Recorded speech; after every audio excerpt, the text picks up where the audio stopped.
Ma'am एक नया confusion बच्चों को देखने को आ रहा है। इस बार तो बच्चे नीट का पेपर ही नहीं भर रहे। जहाँ देखो वहाँ कह रखा है कि इतना डिक्रीमेंट आया हुआ है। हमने सोचा कि बच्चे इतने परेशान हो रखे हैं, सोच रहे हैं कि इस बार कम आएंगे वेटेज या फिर ज्यादा आएगी वेटेज, कट ऑफ कैसे रहने वाली है। बहुत बच्चों की कंफ्यूजन चल रही है। बच्चों ने कुछ ओबीसी सर्टिफिकेट, ये एनटीए ने जो नई नई चीजें लेके आई है ना, तो बच्चे काफी परेशान चल रहे हैं कि ओबीसी सर्टिफिकेट की वजह से हम ऐसा अप्रोक्सीमेशन लेके चल रहे हैं कि मान लो बच्चों अगर रजिस्ट्रेशन 25 लाख हो भी गए तो क्या ही दिक्कत है, तुम्हें तो तुम्हारा टारगेट स्कोर जो है वो दिमाग में है ना। बच्चे बहुत ज्यादा कंफ्यूज्ड है कि अगर रजिस्ट्रेशन कम होंगे तो क्या कट ऑफ पे फर्क पड़ेगा। मैम एक नया कंफ्यूजन बच्चों को देखने को आ रहा है। इस बार तो बच्चे नीट का पेपर ही नहीं भर रहे। मतलब डेटा आप देखो, लगभग 40% का डिक्रीमेंट, अगर हम इस डेटा को मानकर चलें कि 1 मार्च में, तो लगभग 40% बच्चों ने कम इस बार पेपर फिल किया। तो क्या क्या होने वाला है, क्या आप समझाना चाहेंगे इसके बारे में कुछ?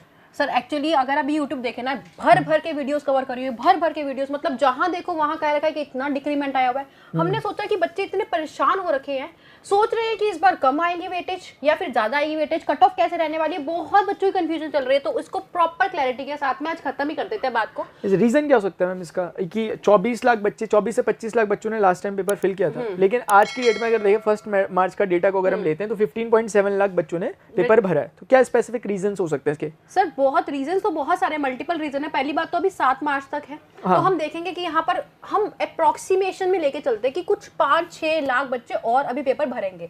रीजन सर कुछ ऐसे हैं कि हम कहेंगे कि बच्चों ने कुछ ओबीसी सर्टिफिकेट, ये एनटीए ने जो नई नई चीजें लेके आई है ना, तो बच्चे काफी परेशान चल रहे हैं कि ओबीसी सर्टिफिकेट की वजह से, आधार अपडेट की वजह से कि फोन नंबर लिंक नहीं है जो लेटेस्ट वाला है, उसकी वजह से, जो 12th का इक्विवेलेंट सर्टिफिकेट था उसकी वजह से प्रॉब्लम आ रही है बच्चों को। और आधे से ज्यादा बच्चे तो जो स्कैम हुआ था ना नीट 2024 वाला, उस स्कैम की वजह से सर घबरा चुके हैं, जिन्होंने बैकआउट कर लिया। लेकिन जी हाँ, लेकिन ये सभी चीजें हम ऐसा अप्रोक्सीमेशन लेके चल रहे हैं कि मान लो बच्चों अगर रजिस्ट्रेशन 25 लाख हो भी गए तो क्या ही दिक्कत है, तुम्हें तो तुम्हारा टारगेट स्कोर जो है वो दिमाग में है ना, खत्म बात। अब ऐसे भी देखा जाए, अगर रेशियो को हम देखें तो 25 लाख बच्चे भी होते तो 1 लाख के करीब सीटें, मतलब अप्रोक्सीमेट हम ये मानकर चलते हैं, और उसमें से इन्हें 1 सीट चाहिए होती है ना। और दूसरा बात, कुछ और फैक्टर्स भी आए मैम, जैसे कि 180 क्वेश्चंस करने 180 मिनट में, ये भी एक चीज है। पहले आपके पास ऑप्शन रहता था कितने क्वेश्चन करोगे, उससे मेरिट पे फर्क पड़ेगा। ये चीज जो हमने यहाँ पर नोट किया है कि सीट के हिसाब से हम बच्चे बहुत ज्यादा कंफ्यूज्ड है कि अगर रजिस्ट्रेशन कम होंगे तो क्या कट ऑफ पे फर्क पड़ेगा। तो बच्चों पहले तो ना कट ऑफ को बताने के लिए तुम्हें कुछ फैक्टर्स बताते हो जो अभी वाले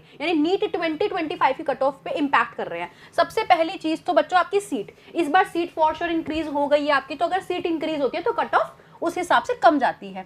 नंबर ऑफ एस्पिरेंट्स अगर हम लेके चल रहे हैं डाटा के अकॉर्डिंगली, तो अगर मान लो तुम्हारे नंबर ऑफ रजिस्ट्रेशन कम हुए हैं तो उससे भी कट ऑफ डाउन जाएगी। लेकिन अगर बच्चों को कहा जाए कि क्वेश्चंस कितने आएंगे, तो इस बार तुम्हें पता है 180 क्वेश्चंस है, इस वजह से कॉम्प्लेक्सिटी थोड़ी सी डिफिकल्ट लग सकती है, तो कट ऑफ फिर डाउन जाएगी, है ना बच्चों। और ये वो बच्चे हैं, रजिस्ट्रेशन देख के घबराना नहीं है, ये वो बच्चे हैं जिन्होंने ना ऐसा ना इतना ज्यादा अपना ड्रीम नहीं रख रखा था। हाँ। ये वो बच्चे हैं जो नॉन सीरियस एस्पिरेंट्स है। मतलब ऐसा नहीं होगा कि मान लो जो टॉपर बच्चा है जिसका सपना ही है डॉक्टर बनने का, उसने डे वन में इसने अपना फॉर्म भर दिया था कायदे से। बिल्कुल कायदे से फॉर्म भरा जा चुका है, मतलब 7 मार्च तक का वो वेट नहीं कर रहा है। तो इसीलिए तुम कंपटीशन का इस रजिस्ट्रेशन के नंबर्स पे कोई इम्पैक्ट नहीं पड़ने वाला है। हाँ, सीट्स का, कॉम्प्लेक्सिटी लेवल का, पेपर डिफिकल्ट रहेगा, इजी रहेगा, ये जरूर तुम्हारा डिटरमाइन करेगा। और मेरा जो पर्सनल इसमें मानना है ना मैम, पेपर का लेवल में थोड़ा सा बिट हायर हो सकता है, क्योंकि जिस हिसाब से भी 720 मार्क्स इतने जने लोग ला रहे हैं, तो कहीं ना कहीं एनटीए पे भी क्वेश्चन मार्क है। उसने अपने एंड से ये काम कर दिया कि 180 क्वेश्चंस कर दिया, पेपर के लेवल को भी अब ठीक ठाक किया जाएगा। तो अब अपनी प्रिपरेशन को बहुत अच्छे से करने की कोशिश करो बच्चों। हाँ, लेकिन ये मत डर के रखना कि आपका पेपर बाहर से कहीं आ जाएगा। हाँ, ये नहीं, एनसीईआरटी से बाहर आ जाएगा, ये मत रखना। पेपर एनसीईआरटी से ही आएगा। काफी बच्चों के मन में ये भी डाउट था सर कि एनटीए जो है ना पेपर इस बार बाहर से बनाएगा, कॉम्प्लेक्स बनाएगा, ताकि पिछली बार वाला जो ब्लंडर हुआ था ना वो अब ना हो सके। मतलब कुल मिला के यही है मेरा कहना है कि कंपटीशन आपका सिर्फ और सिर्फ खुद से है, अपने आप से। मतलब आप ये देखो कि कल आपकी प्रिपरेशन कितनी थी, क्या उसमें कुछ ना कुछ इंक्रीमेंट्स हो रहे हैं, क्या बचा हुआ जो टाइम आपके पास बचा हुआ है उसमें आप अपनी, क्या आपका प्रॉपर रोड मैप बना हुआ है, उसके अकॉर्डिंग अपनी प्रिपरेशन को कर रहे हो। अगर आप अपनी प्रिपरेशन को अपने तरीके से कर रहे हो कि भाई 180 क्वेश्चन है, मुझे 180 के 180 करके आने हैं, एनी हाउ जो भी सब्जेक्ट दिए गए हैं मुझे, चाहे फिजिक्स है, केमिस्ट्री है, बॉटनी है, जूलॉजी है, जो भी सब्जेक्ट है उसमें अपनी प्रिपरेशन को दबा के बहुत अच्छे से अभी करो, तो आपका सब कुछ बहुत बेहतरीन होने वाला है और एक्सेस प्रेशर लेने की इसमें कोई जरूरत नहीं है। तो इधर उधर वीडियोस देख के अपने टाइम मत खराब करो, अभी टाइम बहुत प्रीशियस है, जितना टाइम पड़ा है जी जान मेहनत करो, और ये जो टारगेट लेके चल रहा है नीट 2025 का, इसको जरा फोड़ के आना है लोगों को, ठीक है।